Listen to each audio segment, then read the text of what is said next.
Si Ate Inday nanghaharas ng ano, ng minasbad niya.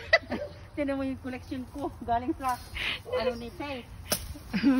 Warehouse ni Faye. Yung storage oh. Ayan. Tapusin mo na.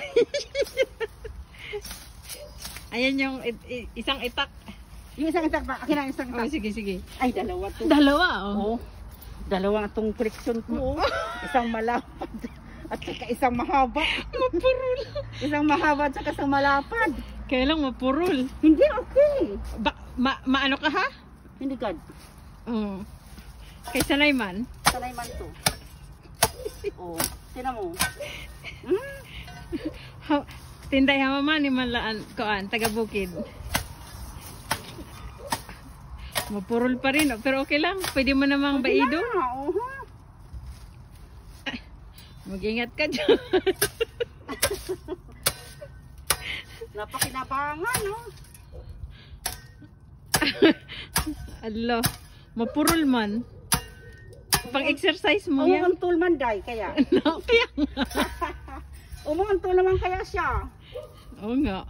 Ay, kaya mapurol man eh. Oh. Kailangan ng practice lang.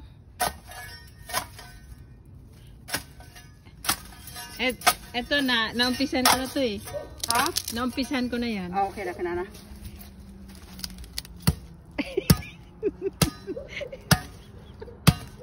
Nauntol? Ang purol? Saan ito mga binili na mga sadang lumo? Sa ano, Hudson's dati. Malapit na. Malapit na. Malapit na. Oh, sabi ko sa iyo eh. Ayan. Yan na yata yung kausap ko. Ayos ah. Ayan na?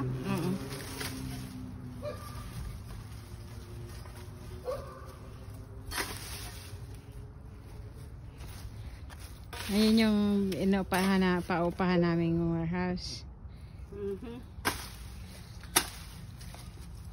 Sana kunin tayo para at least may kita. May kita, oo. Maganda na yan kahit mura lang may kita. Yan yung dati naming tirahan. Ngayon nakaupa na, may nakaupa na dyan. Ito yung property namin sa Hattiesburg. Sige.